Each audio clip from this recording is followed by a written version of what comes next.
ரீசெண்டாக போக்கோலேருந்து Poco F7 mobile வந்து launch பண்ணியிருக்காங்க. உங்களுக்கு பேட்டரி லைஃப் தாறுமாறாக வேணும், கேமிங் பர்ஃபார்மன்ஸ் நல்லா இருக்கணும், டிஸ்பிளே குவாலிட்டி எல்லாம் சூப்பராக இருக்கும்னு எதிர்பார்க்குறீங்க அப்படின்னா இந்த ஃபோனில் இதெல்லாம் ஹைலைட்டாக இருக்குது அப்படின்றாங்க. இது மட்டும் இல்லாமல் கேமரான்னு மற்ற ஃபீச்சர்ஸ்லாம் எந்த அளவுக்கு கொடுத்துருக்காங்க, என்ன இருக்குல்ல அப்படின்றதெல்லாம் இந்த வீடியோவில் கிளியராக பார்த்துடலாம். நீங்கள் பார்த்துட்டு இருக்கிறது லவுடலி டெக் சேனல், நான் சுகுமார். வாங்க வீடியோக்குள்ளே போகலாம். குயிக்காக ஒரு அன்பாக்சிங்கோட ஸ்டார்ட் பண்ணலாம். போக்கோ F7 5G அப்படின்றத ஃப்ரண்ட்லேயே மென்ஷன் பண்ணியிருக்காங்க. பேக் சைடில் இதில் இருக்கக்கூடிய ஸ்பெக் அண்ட் மற்ற டீட்டெயில்ஸ்லாம் கொடுத்துருக்காங்க. அண்ட் சீலை கட் பண்ணிவிட்டு பாக்ஸை ஓப்பன் பண்ணோம் அப்படின்னா உள்ளே எடுத்தோன்னே ஒரு குட்டி பாக்ஸ் கொடுத்துருக்காங்க.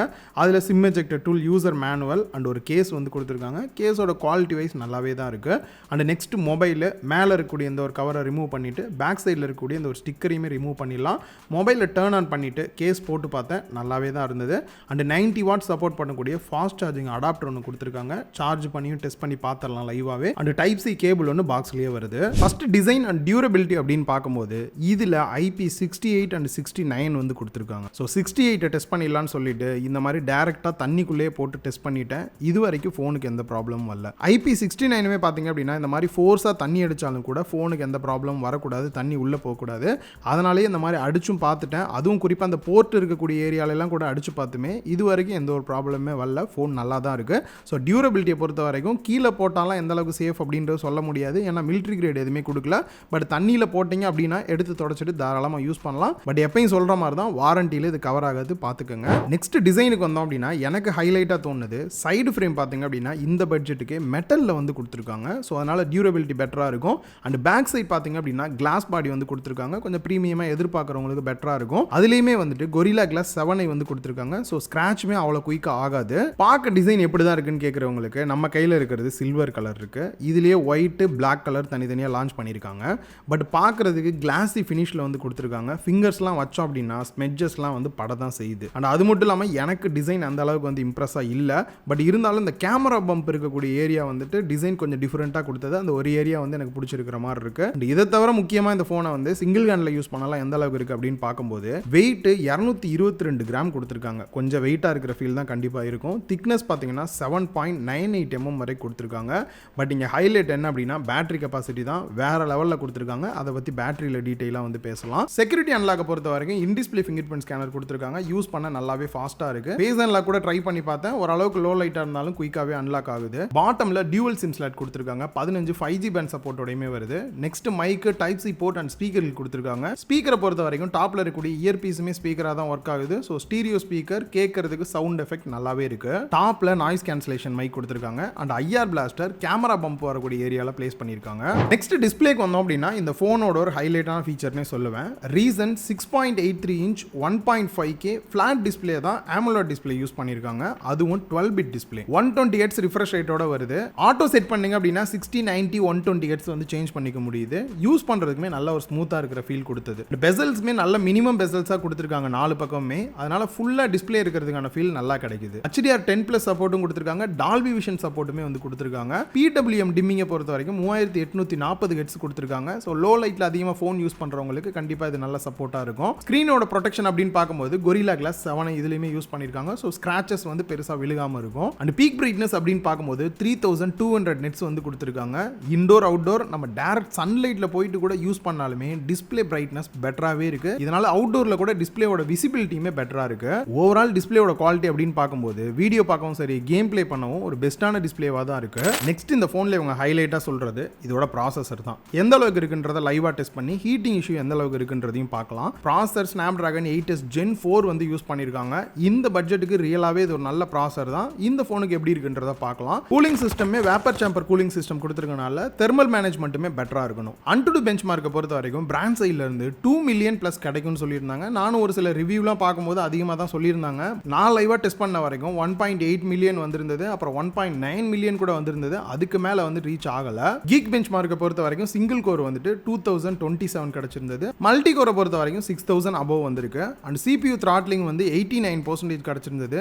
வைல்ட் லைஃப் எக்ஸ்ட்ரீம் டெஸ்ட் எடுத்து பார்த்தேன் 84.6% வரை கிடைச்சிருந்தது. ஸோ நம்ம லைவ் அந்த டெஸ்ட் பண்ண டிவைஸ் பார்த்தீங்க அப்படின்னா 12GB RAM 512GB internal storage இருக்கக்கூடிய டிவைஸ் தான் டெஸ்ட் பண்ணி பார்த்தேன். கேம் பிளேயை பொறுத்த வரைக்கும் 2 கேம் பிளே பண்ணி பார்த்தேன். பிராண்ட் சைட்லேருந்து 120 FPS வரைக்குமே போகும்னாங்க.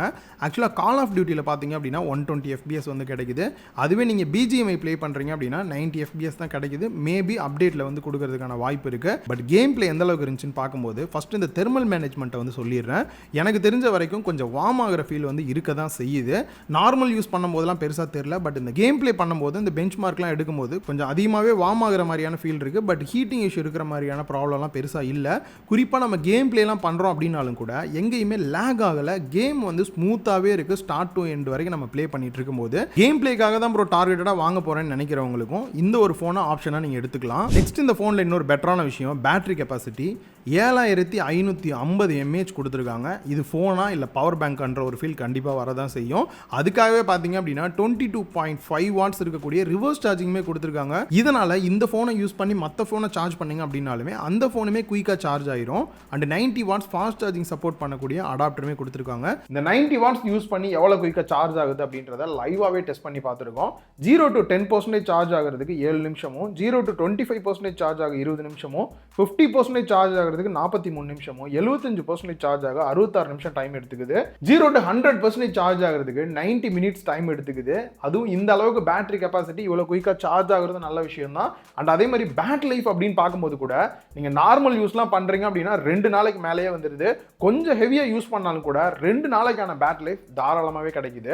ஓஎஸ் அப்படின்னு பார்க்கும்போது Android 15 இவங்களோட ஹைப்பர் ஓஎஸ்ல ரன் ஆகிட்டு இருக்கு. லாஸ்ட்டாக வந்துக்கூடிய அப்டேட் அப்படின்னு பார்க்கும்போது மே மாதம் வரைக்குமே வந்து கொடுத்துருக்காங்க. இவங்க ப்ராமிஸாக சொல்லக்கூடிய அப்டேட்ஸ் அப்படின்னு பார்த்தீங்கன்னா 3 வருஷத்துக்கான ஓஎஸ் அப்டேட்டும் 4 வருஷத்துக்கான செக்யூரிட்டி பேட்ச் அப்டேட்டுமே கொடுக்குறதா சொல்லியிருக்காங்க. இந்த ஒரு ஓஎஸ் கண்டிப்பாக நிறைய பேருக்கு தெரிஞ்ச ஒரு ஓஎஸ் தான். யூஸ் பண்ண நல்லா ஸ்மூத்தாக எல்லாமே இருந்தாலும் இந்த ஒரு பட்ஜெட்டுக்கு இந்த ப்ளோட் வேர்ஸ் தேவையில்லாத ஆப்ஸ் கொஞ்சம் கொடுத்துருக்காங்க. அதெல்லாம் தவிர்த்துருந்தா இன்னும் கொஞ்சம் பெட்டராகவே இருந்திருக்கும். நெக்ஸ்ட் ஏஐ ஃபீச்சர்ஸ் அப்படின்னு பார்க்கும்போது ரொம்ப கம்மியாக இருக்கிற ஃபீல் தான் இருக்குது. ஒன்று இந்த ஏஐ ரைட்டர் வந்து கொடுத்துருக்காங்க. நார்மலாக ஏதாவது டைப் பண்ணிட்டு டக்குன்னு அதை வந்து சம்மரைஸ் பண்ணுறதோ இல்லை கிராமர் மிஸ்டேக்லாம் செக் பண்ணி சரி பண்ணுறது இந்த மாதிரியான விஷயத்துக்கு யூஸ் பண்ணிக்கலாம். அண்ட் ஏஐ இன்டர்பிரேட்டர் வந்து கொடுத்துருக்காங்க. சப்போஸ் இந்த மீட்டிங்லாம் அட்டன் பண்ணி பேசிட்டு இருக்கீங்க, அவங்க ஹிந்தியில் பேசுகிறாங்க, என்னன்னே புரியல அப்படின்னு உட்காந்துருக்கோம் அப்படின்னா இதை எனேபிள் பண்ணிட்டீங்க அப்படின்னா உங்களுக்கு அதுவே இங்கிலீஷில் வந்து டிரான்ஸ்லேட் பண்ணுறதுக்கு வந்து செம யூஸ்ஃபுல்லாக இருக்குது. அப்புறம் எப்பயும் போல் அந்த சர்க்கிள் டு சர்ச் ஆப்ஷன் வந்து கொடுத்துருக்காங்க. நார்மலாக இந்த மாதிரி ஃபோட்டோ இருக்குது அப்படின்னா அதை எக்ஸ்பேண்ட் பண்ணுறதுக்கான ஆப்ஷன் கொடுத்துருக்காங்க. அண்ட் ரிஃப்ளெக்ஷன்ஸ்லாம் இருக்குது அப்படின்னா அதை ரிமூவ் பண்ணுறதுக்கான ஆப்ஷன் அண்ட் எப்பயும் போல் அந்த எரேஸ் ஆப்ஷன்லாம் வந்து கொடுத்துருக்காங்க. நெக்ஸ்ட் கனெக்டிவிட்டிக்கு வந்தோம் அப்படின்னா Wi-Fi 7, Bluetooth 6, NFC சப்போர்ட்டோடையுமே வந்து கொடுத்துருக்காங்க. ஸோ இதெல்லாம் கொஞ்சம் ஹைலைட்டான விஷயமா தான் தோணுது. முக்கியமாக கேமராக்கு வந்தோம் அப்படின்னா கொஞ்சம் யோசிச்சு நீங்கள் பண்ண வேண்டிய இடம் இதுதான். ரீசன் ஃப்ரண்ட்ல செல்ஃபி கேமரா 20 மெகா பிக்சல் கொடுத்துருக்காங்க. இந்த ஒரு சில ஃபோட்டோ சாம்பிள்ஸ் எப்படி இருக்குன்றதை நீங்கள் பார்க்கலாம். அண்ட் ஃப்ரண்ட்ல வீடியோ அவுட்புட் அப்படின்னு பார்க்கும்போது 1080p 60 fpsல தான் மேக்ஸிமம் வந்து எடுக்கிற மாதிரி கொடுத்துருக்காங்க. அதுவே பேக் சைட் கேமரா செட்டப்னு எடுத்துக்கிட்டோம்னா டியூவல் கேமரா செட்டப் கொடுத்துருக்காங்க. 50 mega pixel aperture value 1.5 சோனியோட IMX 882 sensor with OIS சப்போர்ட்டோட வந்து கொடுத்துருக்காங்க. ஸோ இதுவுமே நீங்கள் ஃபோட்டோஸ் எப்படி இருக்குன்னு பார்க்கலாம். ப்ளஸ் இந்த எட்ஜ் டிடெக்ஷன்லாம் கூட ஓரளவுக்கு பெட்டராக இருக்கிற மாதிரி தான் இருக்குது. அண்ட் 8 மெகா பிக்சலுக்கான அல்ட்ரா வைட் ஆங்கிள் ஃபோட்டோ கொடுத்துருக்காங்க. மெயினோட கம்பேர் பண்ணி எந்த அளவுக்கு இருக்குது அப்படின்றதையுமே நீங்கள் பார்க்கலாம். வீடியோ அவுட்புட் அப்படின்னு பார்க்கும்போது 4K 1080p ரெண்டுமே வந்துட்டு மேக்ஸிமம் 60 fps இல்லாட்டி 30ல் எடுக்கிற மாதிரி வந்து கொடுத்துருக்காங்க. வீடியோஸை பொறுத்த வரைக்கும் ஷேக்கிங் இல்லாமல் பெட்டராகவே இருக்குது வீடியோ பார்க்குறதுக்கு. ஓவராலாக கேமரா செட்டப் எந்த அளவுக்கு இருக்குது அப்படின்னு பார்க்கும்போது கேமரா எனக்கு பெஸ்ட்டாக இருக்கணும் டார்கெட்டடாக வாங்குறவங்களுக்கான மொபைல் இது கிடையாது.